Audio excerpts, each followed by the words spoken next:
ખેડાના મહેમદાવાદમાં જન્મદિવસની અનોખી ઉજવણી જોવા મળી હતી, જેમાં ધારાસભ્ય અર્જુનસિંહ ચૌહાણે જન્મદિવસની અનોખી રીતે ઉજવણી કરી હતી। અમદાવાદ વિમાન દુર્ઘટનામાં મૃતકોને શ્રદ્ધાંજલિ આપવા શાંતિ યજ્ઞનું આયોજન કરાયું હતું અને મૃતકોને શ્રદ્ધાંજલિ આપવા બ્લડ ડોનેશન કેમ્પનું પણ આયોજન કરાયું હતું। આ કાર્યક્રમ ખાતરજ ખાતે આવેલ વિધાનસભા કાર્યાલય પર આયોજન કરવામાં આવ્યું હતું, તેમજ આ કાર્યક્રમમાં આસપાસના કાર્યકરો ઉપસ્થિત રહ્યા હતા। સાથે જ 100 થી વધારે બોટલોનું બ્લડ ડોનેશન થયું હતું।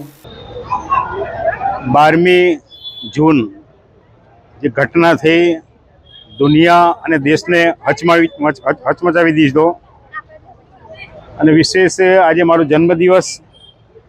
આ જન્મદિવસ નિમિત્તે સ્વાભાવિક રીતે મોટી સંખ્યામાં બધા મતદારો, કાર્યકર્તાઓ, મિત્રો મળતા હોય છે, પણ જે પરિવારોમાં દુઃખની ઘડી છે અને આપણે આ જન્મદિવસ ઉજવવો મને પોતાને પણ સ્વાભાવિક રીતે ઠીક ના લાગે, પણ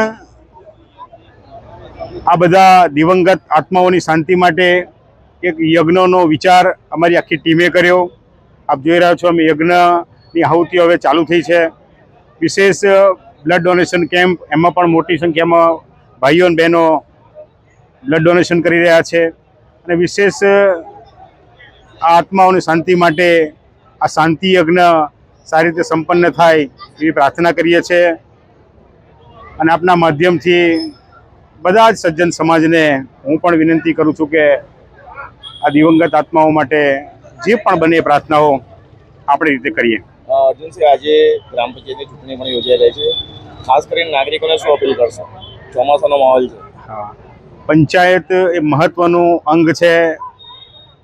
પાર્લામેન્ટથી મળીને પંચાયતથી મળીને પાર્લામેન્ટ જે લોકશાહીના જે આધારસ્તંભો છે અને કોઈ પણ અનુદાન હોય કે વ્યવસ્થા હોય એનું અમલીકરણ પંચાયત સ્તરે થતું હોય તો સારા સભ્યો ચૂંટાય એવી પણ અમારી લાગણી છે અને 100% મતદાન કરીએ આપણે પોતાના સારા ઉમેદવારો માટે એવી પણ વિનંતી કરું છું।